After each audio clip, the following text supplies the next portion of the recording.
So many people have been speaking about the climate crisis, but the real question is, why is it that we're still not acting at the scale and speed that is necessary?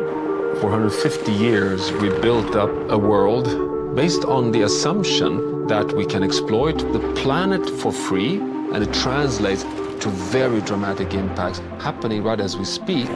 The climate crisis is a threat multiplier, which means it exacerbates existing inequities in our society. We need to remember we're on the same planet, and this is the planet that we need to make sustainable for the whole of humanity. Making much faster progress toward all 17 Sustainable Development Goals is the best pathway to a just future for all, and public-private partnerships will be absolutely crucial to this transition. We know that this transition will require a fast adoption of a lot of new technologies, and the question today is how to find the appropriate way to finance this technology. Younger generations are demanding a sense of purpose. They want to look at companies and say, I am investing with you all for this reason. The solutions are there. What we need is governments to regulate, to invest, and we need business to act with values. History will look at us, people, politicians, corporate leaders. These times requires not only solutions, but speed. There is nowhere else to look than the mirror. We are the ones that need to do this.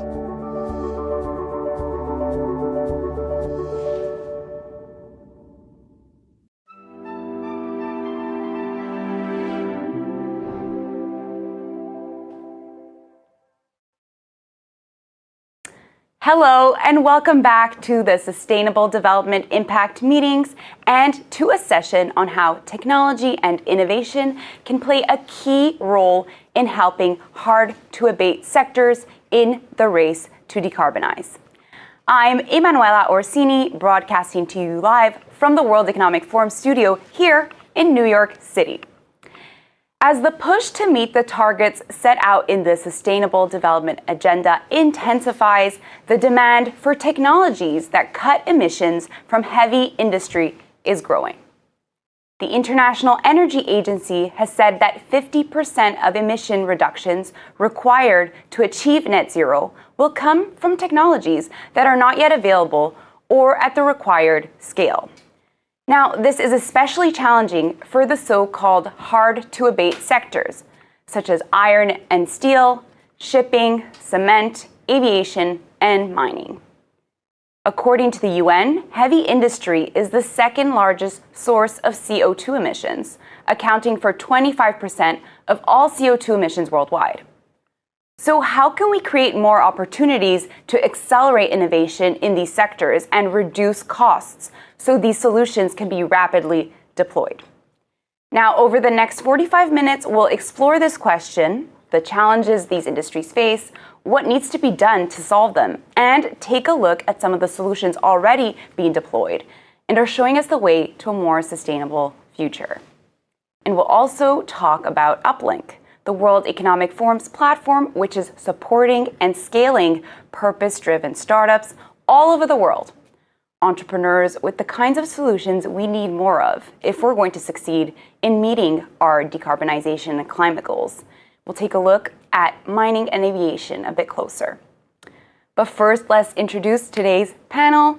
Joining me today is Vivek Salgaonkar, Director of Vimsim Group. Thank you for being here. Benedikt Sobotka, CEO of Eurasian Resources Group. Thank you for joining us. Annie Hills, Senior Advisor on Innovation to Special Presidential Envoy for Climate from the U.S. Department of State. Thanks for joining. And Shahrukh Shameen, Co-Founder and CEO of MVCore. Thank you all for joining me here today. Now, Annie, I want to start with you. For our wider audience watching who may not know that much about the topic, can we talk about some of the biggest challenges the hard-to-abate industries face in this green transition? Let's start from the beginning. Absolutely. So I think, Manuel, you did a great job of laying out what we actually mean when we talk about the hard-to-abate industries. There are really two things that we're talking about there. Usually we're talking about heavy transport, so think about long-distance shipping and trucking and aviation, as well as sort of heavy materials and heavy industry. That's where mining comes in, as well as steel, aluminum, concrete, and chemicals. What makes these sectors hard to abate, and the reason that we call them that, is because they can't use the levers that we traditionally think about when we think about decarbonization. We might think about energy efficiency or switching to clean energy. Those levers can be used for the hard to abate sectors, but they won't get us all the way to a decarbonized solution. And the reason is that these sectors essentially have fossil fuels baked into the processes that they're using. So if you think about transport, you're going to combust fossil fuels in order to drive a car or take a plane or a ship. Similarly, when you're thinking about the heavy materials, oftentimes fossil fuels is actually an input into the processes that are being used, or in some cases, like concrete, it's actually a chemical output. You make CO2 when you make concrete. So it's much more difficult to actually get rid of the CO2 in these hard-to-abate sectors. So what we actually need to see in the hard-to-abate sectors is innovation in the way that we are doing these processes. The good news is that innovation largely exists. It's just not up to scale yet. So we need to have the will and the capital to actually scale these innovations, and as well to think about how to do processes that we've done for a long time that might have heavy assets, expensive assets with long life cycles. We have to have the will to make changes to those processes as well. Mm-hmm. And so how can we make those changes? What are the biggest barriers for that? I think, like I said, one of the biggest barriers, there's will, there's the need for capital in order to change these processes, and then we need to scale up the innovation, which I know is something that we'll talk about today. Actually take these technologies that have been proven maybe on a small scale and make them something that can be used at commercial scale. Mm-hmm. And so you are a member of the First Movers Coalition. So it's an initiative from the Forum, as well as a coalition of companies that create the necessary demand for green technologies and also supports the purchasing power needed to decarbonize tough-to-abate sectors. So what role can governments play in advancing innovation?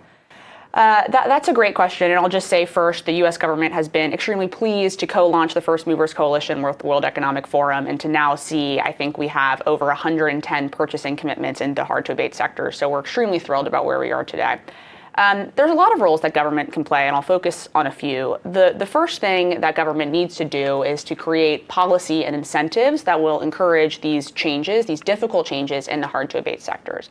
If we look at the U.S., I think that's a great example of where we are leaning in on the required policies with tax credits, 45Q, 45V. These are ways that we're providing money to scale up carbon capture or to scale up hydrogen, which sort of underlie the hard-to-abate sector's solutions. We also are providing direct funding for industrial hubs or for hydrogen hubs. So we are actually putting that policy and the funding behind addressing those sectors. I would also say the government plays a very important role thinking about infrastructure. If you think about, again, any of these hard-to-abate sectors, there's a real infrastructure component to them as well. So for shipping, you need bunkering. You need to know where those fuels are going to be. If you're thinking about long-distance transport, you need to understand where charging infrastructure is. Similarly, you need to know if you're trying to do steel making with hydrogen, where are those hydrogen pipelines going to be? So a little bit of clarity on the infrastructure. Government can support both in creating clarity so that you can make clear investment plans, and also actually helping to push forward that infrastructure. The final thing that I'll say on what governments can do is that governments are actually also a major buyer. When we talk about demand signals on the purchasing side, it's important for governments to recognize that in many cases we are the largest purchaser of concrete, of steel. We have fleets. So it's important for us to think about our role as a buyer as well.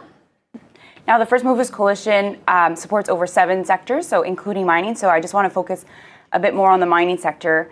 Benedict, from a private sector perspective, how has collaborating with different governments been beneficial for your organization in working to decarbonize? The mining industry, because it's in many host countries such an important employer and source of infrastructure, source of power generation, by its nature has a very strong stakeholder component. And those are obviously governments and civil society and the communities that live around our operations.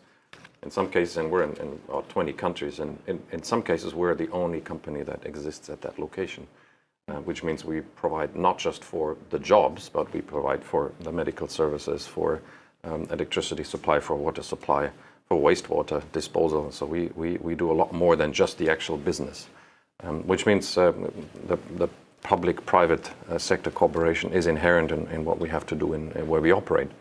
Now, the challenge is that governments, they obviously want investment and they want employment, but on the other hand, they also want mining companies to be a responsible citizen.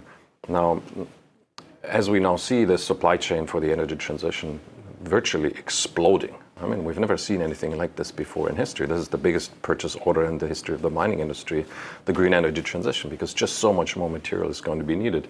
At the same time, there's so many obstacles for us to expand our production if we want to race to the top as opposed to race to the bottom. Because it's easy to expand production when you race to the bottom. You just break the rules. And a lot of companies do that. We see that every day.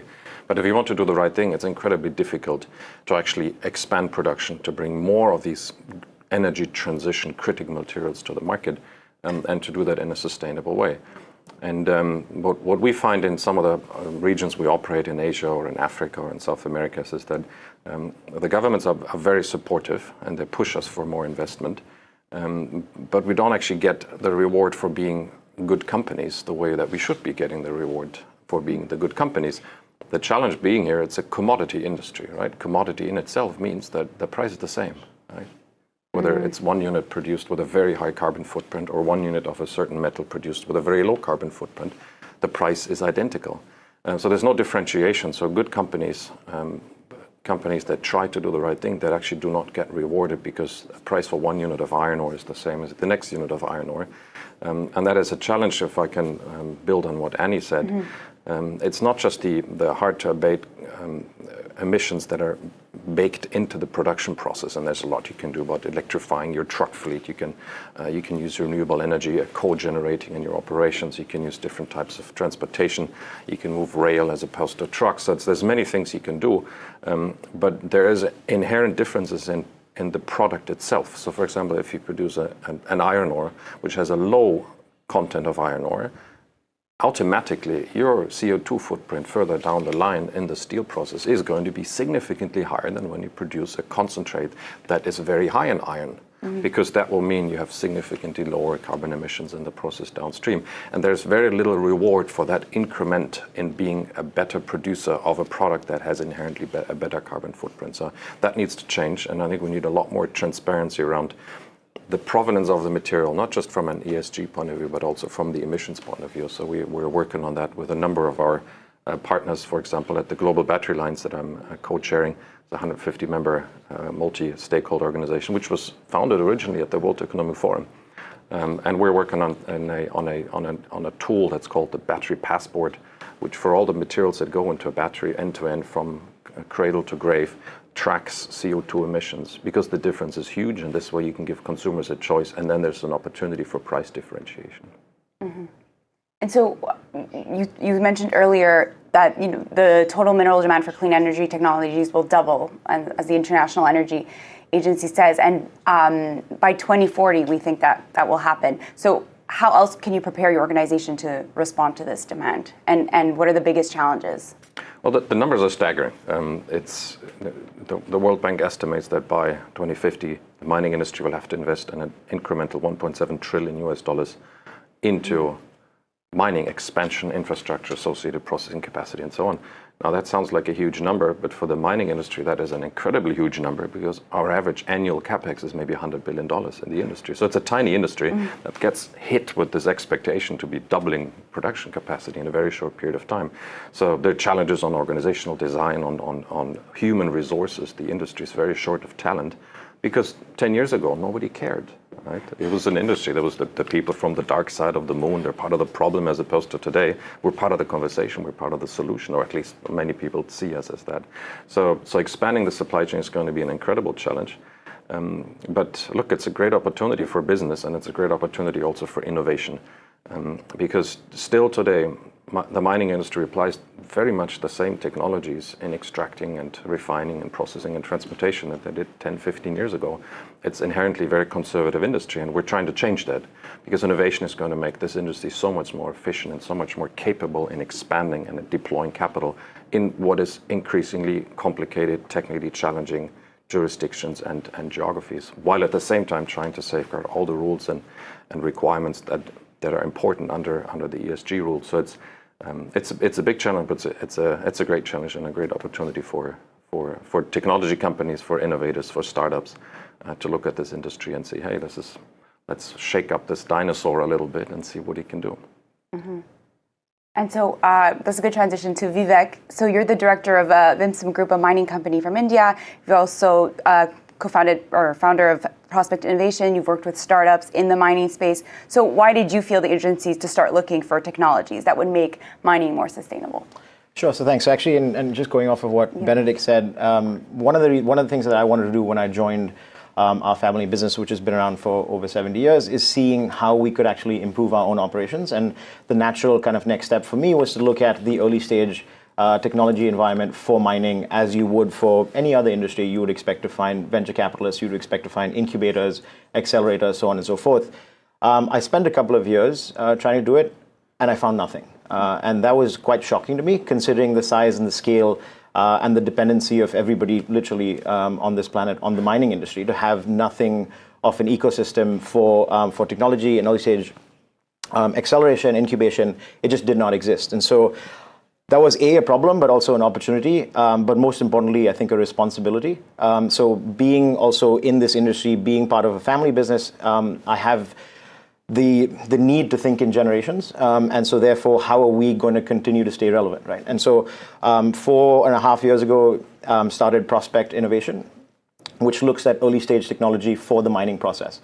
What's interesting actually is that for the mining industry, you're using the exact same technologies that people are talking about all the time, right? All the very, very exciting technologies that get headlines are actually applicable to the mining industry.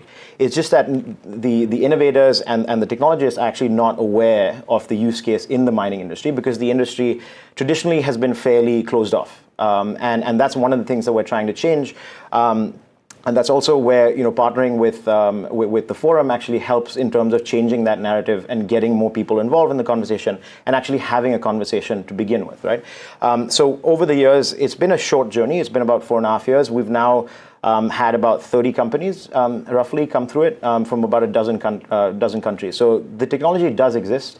It's just hard to find. And the question is how we can actually widen that funnel and expand the way in which we actually go through the selection process and actually match technologies with use cases, which is where we have the unique kind of position to be, where we are both capital allocators as well as operators and producers, so we can then match it and then bring these companies actually to scale. Mm-hmm. And so what are some of the challenges that you've seen in this space when it comes to carbon reduction goals? So I think the biggest challenge is actually trying to get people thinking about mining as a use case and as a TAM or total addressable market or a use case, right? So the thing is, if you look at the top engineering schools around the world, very few of the brightest that are coming out of it are thinking about mining as something that they need to actually work towards solving. And what the interesting thing there is, typically when you're starting a company, you're looking for a use case where you have very low competition, a big potential market, and a way in which you can actually deploy what it is that you have been working on, right? The mining industry offers all of those things. It's just that, again, there's a lack of awareness, and that in large part is also due to the industry and us, because we've been more reactive and not proactive in terms of telling the story and talking about how critical the industry is and how, of course, as is with any industry, there's good actors and bad actors. But that doesn't necessarily have to mean that the bad kind of completely overshadows everything else. And that's unfortunately what the messaging has been. So for us, a big part of it is reaching out to companies saying that, hey, this technology is super fascinating, and actually this is the use case in the mining industry. Would you consider actually doing that and playing a role in that matching? And what happens oftentimes is these companies are in where they are at that moment are competing against dozens, if not more, trying to solve the same problem. Whereas suddenly now you have a massive industry where you could be 1 or 2 or 3 people actually working on it. Your chances of success are high. And also, given the scale of the mining industry, every little incremental bit translates to a tremendous amount, just because, again, of the size and the scale of the industry. So in terms of just going back to your question, the biggest problem, I think, is just that awareness. And I think one of the best ways to kind of get over that is really getting more people involved and collaborating and making it more about the world rather than just the individual companies, which is what in many cases has happened in the past. Benedict, do you want to build on that in terms of some of the other challenges that you've seen and what else can be done? The biggest challenge in this industry to apply technologies, particularly around emissions reduction, the use case is important, right? People are very conservative, and no one's ever gotten fired for using the same production process he used 20 or 30 years ago. So we need to get a lot more risk taken and innovation approach into this industry, and of course, as also the demographics of this industry changes. I mean, I was appointed Chief Executive Officer when I was 32 years old, and I was by far the youngest person in this industry. And today, still 10 years later, I'm still the youngest CEO in this industry. So it shows something the demographics they're not actually not regenerating. This industry is not getting any younger, and that also means that there's, to some extent, less interest in trying out new things because you will not see the results 10 years from now. We have to change the attitude towards innovation, and of course, a price. The problem today we have is to reduce emissions in your construction, in your production, in your processing approach. There's very little reward for that other than being a very good citizen, particularly today as we compete. I mean, one unit of a metal that's, for example, produced for a battery competes with all the other units of metals that are produced somewhere else in the world, right? And for the consumer, there's no difference whether this unit has been produced using lignite coal-fired power with a very dirty production process, or whether it's been based on hydropower. It doesn't see the difference because you can't see the element looks the same, right? So there's no reward for actually being better or trying to be better. So it's the use case is trying to apply, but also then being able to say this actually saves us money or this is a good business case. I think we need to both. We need market-based mechanisms for more innovation in the industry. So we need to bake that into the proposition. Mm-hmm. And so how can we reduce costs? Give you one example. I'm also a member of the of King Charles's Sustainable Market Initiative. It's a group of about 300 CEOs that are trying to apply market-based solutions for example, for hard-to-abate emissions in industries. So one big area that we think in our industry that will dramatically reduce the emissions is renewable energy. Right? Today, most mining companies still do not use renewable energy. And of course, it's inherent in the process because you need to have 365 days, 24/7, because the plants always run. Right? A mine doesn't stop. Right? It's like a big refinery. It always runs, so you always need power. And that makes it very difficult because then you have to have not just the intermittency problem solved, but you also have to have storage. Now, this is where the batteries come in. So people talk about the impact of the batteries that have on the transportation sector. And I learned an interesting fact yesterday. Electric vehicles alone last year reduced crude oil consumption, replaced crude oil consumption by 1.5 million barrels a day. This year, it's already 2 million barrels a day. That's the entire production of Mexico. Now, if you forecast this to 2030, 2040, we're looking at a replacement number of something like 17 to 18 million barrels a day just by electric vehicles. That's the entire production of the United States of America. So it is having a massive impact, but you need to have the same in renewable energy storage, because that will replace a lot of units, a lot of emissions in power generation. We believe that transportation and power generation are roughly 40% of global emissions. 30% of this you can reduce by applying battery energy storage solutions in transportation and in energy storage. And that will come back to the industry because obviously energy is a very significant part of our cost. To make that sustainable is a clear objective. And Vivek, back to the startups that you've worked with, have you seen interest in funding for these startups? Is there momentum? Yeah, so it's an interesting question, right? Because hardware to begin with is difficult to fund because the gestation period is much longer than, say, software, right? However, what's been interesting is that so the last 15 months, 18 months have been fairly difficult in terms of the fundraising environment for early stage technologies across the board. What we've actually found is that a couple of our best performing companies have raised significant rounds at significant valuations in the last couple of months, actually. So what that tells us is there is a demand for it as long as the right product market fit is actually there. So yes, it is challenging, but it is not impossible. And I think this will only increase as there is more, the conversation increases about what is needed and cost reduction for the material space as we grow to decarbonize and get to these goals, right? So if you just to throw out numbers again, if you want to get to some of these 2040 goals, you have to mine from now until 2040 twice the amount of copper that has ever been mined in the history of mankind, right? That's a staggering number. So you cannot recycle your way out of this problem. You can't massively increase just mining in order to get there. It has to be a combination of several things. We're not saying that innovation is the only way. It's an important way, and it has to be done. But there are several things that have to be done simultaneously as well. And the good thing about innovation and technology is that it touches multiple facets of this very problem, right? And so I think, again, it comes to awareness and having that conversation, because the returns for just a financial investor are fantastic.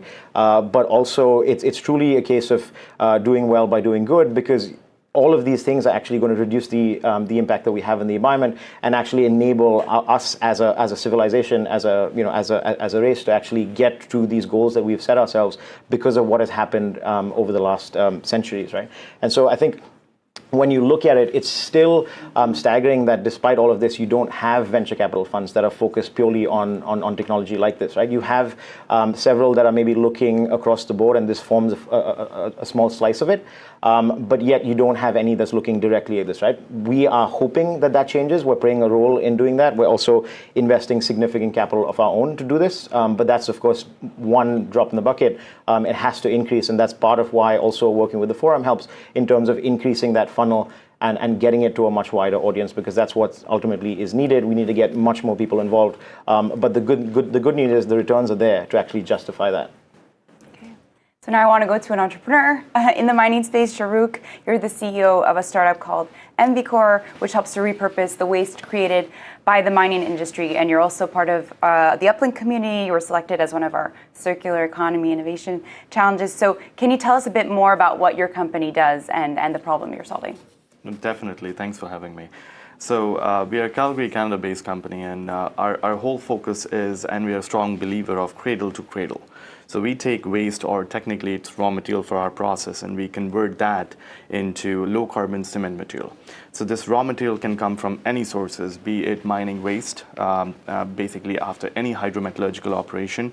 We can work with pretty much any energy transition based metal waste, or maybe it's coming from precious metal waste. Apart from that, we can work with construction industry waste, simple demolition waste, or pretty much any smelting slag coming from nickel, copper, or any other metal smelting units. We take that material, we convert that into a cement replacement that can go as high as 40%, basically reducing a lot of built carbon or embodied carbon in built environment. Additionally, what we've been constantly trying to do is to push this technology to a very big commercial scale so that we can prove the viability and also the sustainability of the process by in reducing the carbon emissions from both mining and also from the construction industry. And what are your biggest needs right now as a startup? How have you seen the environment going for you, the startup environment? For us, typically for any startups, like funding is a major need.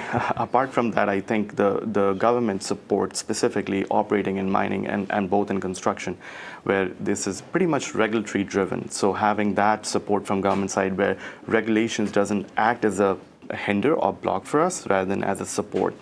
So that's really important. And then also tagging on the point that for us, incentives also matter a lot. Like the way that we produce our SCM versus the ones in the market, we have to differentiate between the benefits of our material compared to what's already in there.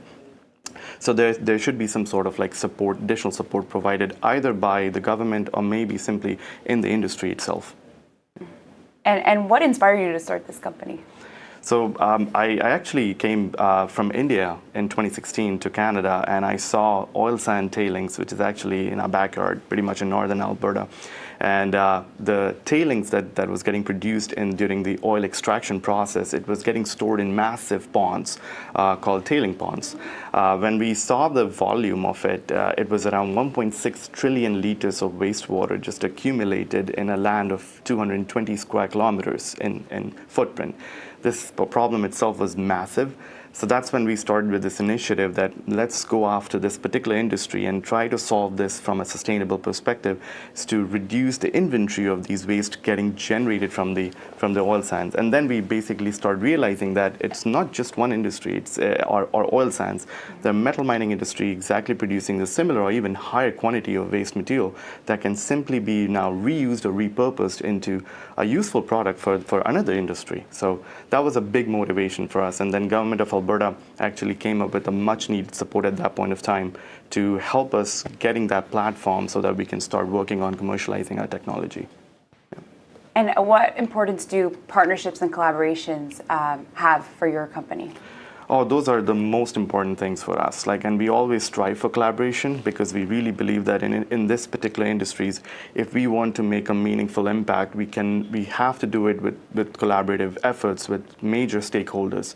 For example, we are working with major mining companies in North America, Latin America, also in Europe and in Asia, and with cement companies as well in the similar regions, to make sure that we can identify the market. We have the major people already involved in the project who can not just support from, yes, we are giving you the permission to operate on our land, but also the much needed operational support. Because as a startup, we really need all those kind of help from not just a regulatory perspective, but also from a scale-up perspective as well.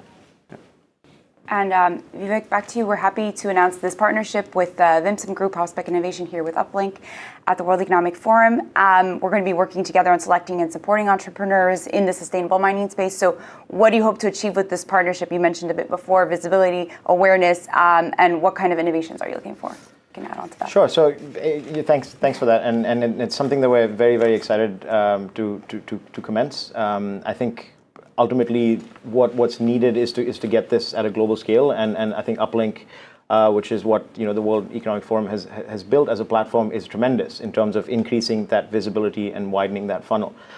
So what we hope to achieve is a number of things. So over a series of challenges over the next several years, what we want to do is figure out specific use cases and specific problems that the industry faces, and then have technologists and entrepreneurs really address them. Because again, kind of taking moving it out of this sort of black box type situation where people aren't aware of what these problems are, even though they have solutions that can actually address them, is one of the things that we're trying to do, right? So it's also exciting because there's a lot of technology that already has been deployed in other industries that just has to be tweaked a little bit for the use case in mining, which again I think will form a big part of this. So in terms of what it is that we want to get done, there's several areas I think that are quite important. First of all, just the exploration side of things, I think is very crucial, because we are going to have to find new deposits, because existing deposits are getting depleted, which makes it harder and harder to actually mine them, and that obviously increases your footprint, right? For example, you also need to figure out if there's a better way to deal with tailings and waste, because that's a huge. It's now looked at as a problem. But it could actually be a huge source of raw material. So that's another possible area that we would look at. So similar to that, there's several things that we're thinking about, which we will, in due time launch. But I think that's something that is hugely exciting, because it should hopefully really multiply the effect that we've tried to have. We've had 30 odd companies in the last 4.5 years. We can multiply that several times and do more than that in a much shorter period of time through this collaboration. And I think what it does is not just bring in startups, but also most importantly brings in the industry to actually work together and collaborate and have these conversations, and most importantly actually take a chance on these startups and actually pilot them, invest in them, and give them a shot, because ultimately it's not just about how much of an impact they're going to have, but also ultimately these are going to end up saving these companies massive amounts and contributing to their bottom lines, right? So it's truly going to be that double or triple bottom line, and that's something that we're very, very excited about. Very exciting, thanks. So on Uplink and our challenges, we have right now a Sustainable Aviation Challenge open. So before I get to the details of that, Annie, talk to us a bit more about aviation and what are the biggest barriers when it comes to decarbonizing this sector? Yeah, so aviation, I mean, all of the hard-to-abate sectors are complicated, and aviation is no exception. I'll give you a couple of the barriers that I see, but recognize this is not exhaustive. One of the first ones is something that I think we've heard a lot about in the conversation today with regards to mining, and that's cost. Sustainable aviation fuels or other ways of decarbonizing aviation are expensive. And there's a question of how are we going to split that cost across the value chain? So how much is going to be borne by fuel suppliers versus by airlines versus by cargo carriers or passengers? And we need to figure out how to split those costs across the value chain for something that we might have historically thought about as a commodity. Another thing that I'll just mention in terms of decarbonizing aviation, one of the solutions that we hear a lot about is sustainable aviation fuels. What we often think of as sustainable aviation fuels, biofuels and advanced biofuels, they're going to have issues scaling to meet the entire need of the aviation industry for reasons about trying to the amount of feedstock that's available. It's just going to be difficult for sustainable aviation fuel to meet the entire need. So there's really going to need to be a portfolio of solutions in order to meet the aviation problem. So that will include other pathways like power to liquid, as well as some of the other innovations that we're looking to spur through the Aviation Challenge. Essentially, we need to continue to innovate and find a whole suite of solutions that can help us to meet the entire need of the aviation sector, which is immense. There are many other barriers as well. Regulatory is one that comes to mind. I probably won't go into those because we could have a whole nother session on it, but we'll stop there. Yeah, it seems like a huge sector also that it seems almost insurmountable. Like there's just so many parts, as you mentioned, across the chain to get to that. So I'm wondering who else needs to be involved to get to this point? There needs to be almost every stakeholder needs to be involved, and we are already seeing that today. We need to have airports involved. We need to have local governments involved. We need to have the federal government involved. We need to internationally have folks involved when we're thinking about different flight paths. That's going to be very important to different corporations. We need to have suppliers and buyers involved, and all of that is beginning to happen. But that partnership and that value chain building and the bringing together of many stakeholders is a really critical next step that needs to happen in order to meet the need in aviation. And do you think we'll do it on time? We're a bit tight on time. Will we have it ready? Here's what I'll say, and I wish I had a crystal ball and could give you the complete answer on that. But what I will say is we're seeing really promising coalition building right now. Actually, just recently, a number of First Movers Coalition members, Ecolab, Bank of America, I know that I'm forgetting somebody and it'll come to me, and Delta, I was going to say I'll tell you who it is, launched a SAF hub in Minnesota, and they're really working to work with Minnesota, to work with a number of different stakeholders to both invest in R&D, to invest in actually building out the sustainable aviation fuel and the other aviation technologies that are needed to meet the challenge. And we're seeing more and more of that hub approach as well, and thinking about specific flight paths to get started. So we need to continue that momentum, but we're luckily seeing that begin to coalesce on the ground now. Okay. Maybe if I can just build on one point here. What we believe we'll be seeing, and we see this as the work we do at the Global Battery Lines, is the rate of innovation in the battery sector is going to make electrification of the airline industry a lot more feasible in the next few years. And of course, you will start with shorter areas. You'll have support batteries that give you more range and so on. But there's a tremendous amount of innovation. The rate of innovation in batteries is absolutely staggering. Who would have expected 10 years ago that you can drive a car for 600-700 miles today, an electric vehicle? So you would expect something else to happen in aircraft as well. Mm-hmm. Because right now in aircrafts, the batteries for airlines are quite short, but the time for flights with the electrical airplane is quite short, right? Short flight time indeed. Short flight time, so hopefully in a few years we'll get to Hopefully Benedict will solve that. There are also some interesting startups in that space as well, in the electrification of aircraft. All right, exciting. So on the topic of startups, I want to touch a bit more on the Sustainable Aviation Challenge that we have open on Uplink. So we're calling for tech solutions, including sustainable fuels, propulsion technologies, and value chain innovations. So what do these startups really need to scale, and how can we make them commercially available globally? Well, the first answer, of course, is funding and capital. I think that we, hear that across the board.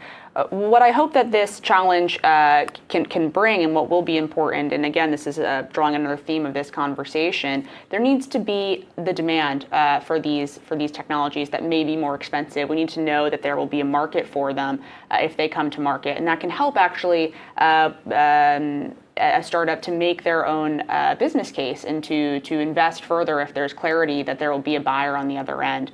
So one of the things that we're hoping to do with this challenge that I hope to see is a real connection with the folks who are looking and actively seeking for and asking for these innovations.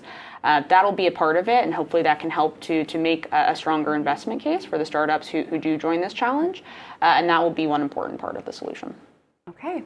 So for our audience watching, if you have an innovative solution to help decarbonize the aviation industry, head on over to the Uplink website to find out more about the Sustainable Aviation Challenge. And you have until the 2nd of October to submit your solution. So out of all of the submissions, 10 to 15 winners will be selected, and they'll become Uplink top innovators. They'll benefit from connections to industry buyers and access to market leaders, potential partnerships that can help them grow. So they'll also become part of the Uplink innovation ecosystem, which will give them access to selected World Economic Forum events like this week's SDIM meeting, and get targeted support, networking, and visibility opportunities. Now, I'd like to ask one final question for all of you. In a year from now, what would you hope we were sharing as far as progress is concerned when it comes to accelerating innovation within these industries? Vivek? Sure. So I guess it's more of what we've been seeing, which is more appetite for investment, more appetite for actually entrepreneurs looking for solutions and working on solutions for the mining industry, more appetite from mining industry players themselves to actually take these on, fund them, and pilot them. And I think also a shift in the narrative from the mining industry having the stigma to actually then being seen as actually part of the solution, because it is the very beginning of the supply chain, and there's a lot of conversation happening about sustainable supply chains, right? So I think a shift that has already taken place, but hopefully accelerating of that shift on all those counts. Yeah, I think that was a great answer. I just say I hope to continue to see the momentum that we're seeing now, keeping up, not letting down, that investment appetite. Like we mentioned, the investment space is in a bit of, receding a bit right now, but for very early stage innovative solutions, the investment appetite is actually growing, and we saw that in the last year. So I hope we continue to see the acknowledgement of investment, need for investment innovation. I also hope that by this time next year, when we come back to SDIM, we're talking not just about the appetite of potential buyers, but we're talking about projects and partnerships and really specific announcements that have grown from the recognized need today. Probably three things. I think we're going to see a lot more collaboration across industries and within industry sectors, so end to end, because you need to have a more collaborative approach to this than to many other problems. So actors that actually historically never played or worked together, they're now starting to have these conversations, which is great. The second thing is you'll probably see more geographical diversification of innovation. Today, the vast majority of innovation in green technologies come from China. Right, by far, because the largest renewable energy market is the largest producer of batteries in the world, the largest producer of electric vehicles. So today, this is the center of the renewable energy, the green energy transition. Right? Most people are not aware of that. It's also source of over half of the investment in the mining industry. Right? So it's all about China. And we're going to see more diversification to other regions as well, which is great because there's going to be more innovation. And of course, the third aspect, we'll have to see more investment going into this space, and investment that should not just go into new technologies for new industries for emission reduction, but there's so much efficiency gains you can have in the historic original energy transition and the energy systems. So things like flaring, right? One of the biggest sources of emissions. It's got nothing to do with renewable energy, and it is such an easy problem to fix with money. It's an engineering problem, right? It is not a regulatory problem. It's an engineering problem, which means you throw money at it, you can solve it. So there's so many things we can improve in these hard-to-abate industries that are actually not so hard to abate. It just takes will, funding, and implementation, which is something the private sector is usually very good at, if you let them do it. So from a startup perspective, I really believe that we'll start seeing a lot more collaboration from the mining industry, and we have already started seeing it since last year. For us itself, like whenever we are talking to any mining company, the openness we can clearly assess that they're now really moving from, yes, we are a conservative industry, to more like, yes, we really want to innovate. And this is happening not just in the mining, but also in the construction industry, where there a lot of initiatives are coming where they're actively pursuing even early stage technologies where they can nurture them and basically take it forward to at a stage where they can commercially deploy it. So that's definitely going to be accelerating in the next year or so.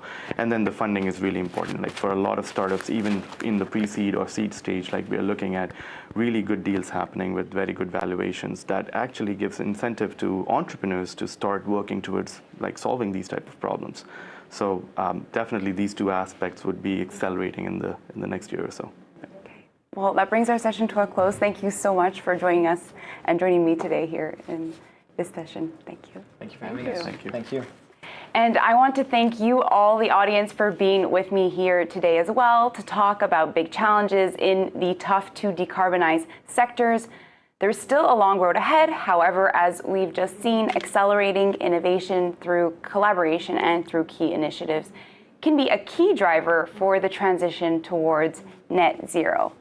So if you'd like to learn more about how to support purpose-driven entrepreneurs that are trying to tackle some of the biggest issues facing our planet, such as water security, the conservation of nature, protecting the ocean, the circular economy, and many more topics, make sure to visit Uplink.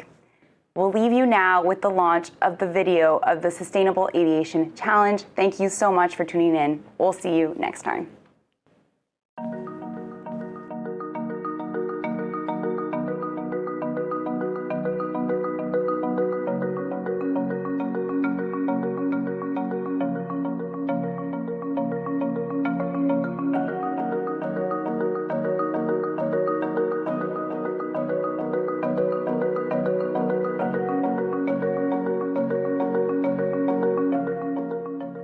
We are now facing the challenge of reinventing flying for a net zero emissions future. We will need new propulsion systems running on alternative fuels, new materials, new aircraft designs, and operational changes that can deliver emission reductions. It will take a lot of great minds to decarbonize aviation, and we're looking for the best ideas out there.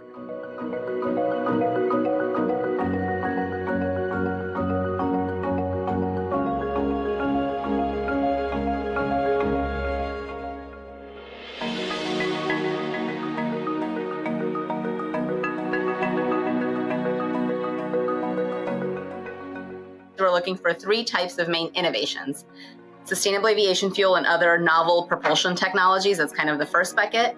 The second are value chain innovations, anything from feedstock to combustion and propulsion, all the way through market infrastructure that helps us transact environmental attributes at the end. The third bucket of innovation are those innovations that come from other sectors that we can apply to decarbonize and revolutionize aviation.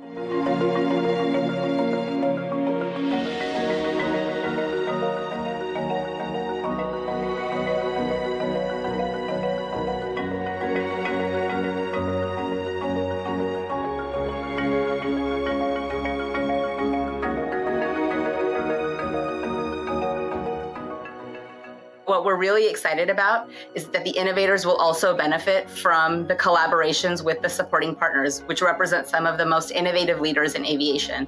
And that will look like things like technical support, business support, and financial support.